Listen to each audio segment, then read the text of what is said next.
పలాసలో 10 రోజుల పాటు జీడీ పరిశ్రమలు బంద్. తుది నిర్ణయం తీసుకున్న ఇండస్ట్రియల్ జీడీ పరిశ్రమల యాజమాన్యం. ఈ సందర్భంగా జీడీ అసోసియేషన్ అధ్యక్షులు మల్లా రామేశ్వరరావు మాట్లాడుతూ, పలాసలో 10 రోజుల పాటు జీడీ పరిశ్రమల బంద్. తుది నిర్ణయం తీసుకున్న ఇండస్ట్రియల్ జీడీ పరిశ్రమల యాజమాన్యం.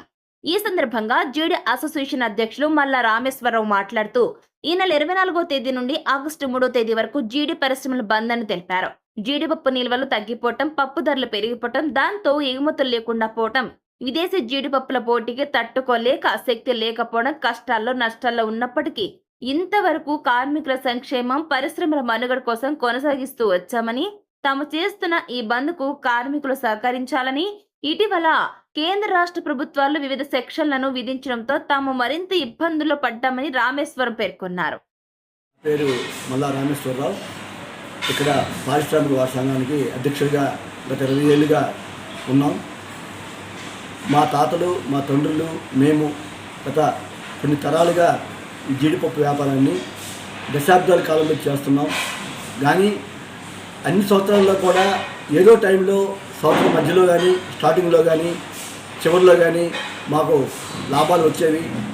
ఆ మధ్యకాలంలో వచ్చే లాభాల్ని సంవత్సరం అంతా కూడా మేము అడ్జస్ట్ చేసుకొని ముందుకు వెళ్ళేవాళ్ళం. కానీ కొన్ని దశాబ్దాలుగా లేని చరిత్ర ఈ సంవత్సరం మనకు స్టార్ట్ అయింది. అదేంటంటే స్టార్టింగ్ డే నుంచి కూడా ఈరోజు వరకు కూడా ప్రతి బస్తాకు కూడా ₹1 కూడా లాభం లేకుండా మేము వ్యాపారం చేయవలసిన పరిస్థితి ఏర్పడింది.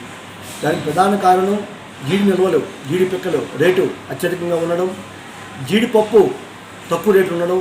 ఈ డిఫరెన్స్ నష్టాన్ని మేము తట్టుకోలేక మరలా బంద్ చేయడానికి వెళ్ళని పరిస్థితుల్లో ఈరోజు సర్వసభ సమావేశాన్ని ఏర్పాటు చేసుకొని వస్తున్న 24వ తేదీ నుంచి ఆగస్టు 3 వరకు కూడా 10 రోజులు పూర్తి స్థాయిలో బంద్ చేసి కృత్రిమ కొరత కొంత సృష్టించి, తద్వారా ఈ జీడిపప్పు రేట్లు పెరిగితే మరలా మేము వ్యాపారాలు సాగడానికి అవకాశాలు ఉంటాయి.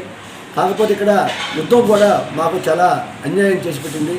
యుద్ధ వాతావరణం వల్ల ఈ జీడిపప్పు ఎక్స్పోర్ట్ ఆగిపోయింది. ఎవరైతే జీడిపప్పు ఎక్స్పోర్ట్ చేస్తారో బెంగళూరు అటువైపు కంపెనీ వాళ్ళు ఎక్స్పోర్ట్ లేని వల్ల ఇండియాలో వాళ్ళు అమ్ముతున్నారు.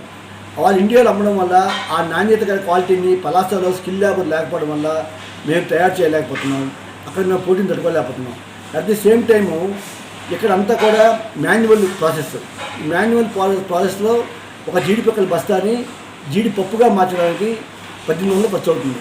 అదే మెకానిజంకి వెళ్తే ఒక జీడిపప్పుల బస్తా నుంచి జీడిపప్పు బస్తా చేయడానికి 400 మాత్రమే ఖర్చు అవుతుంది.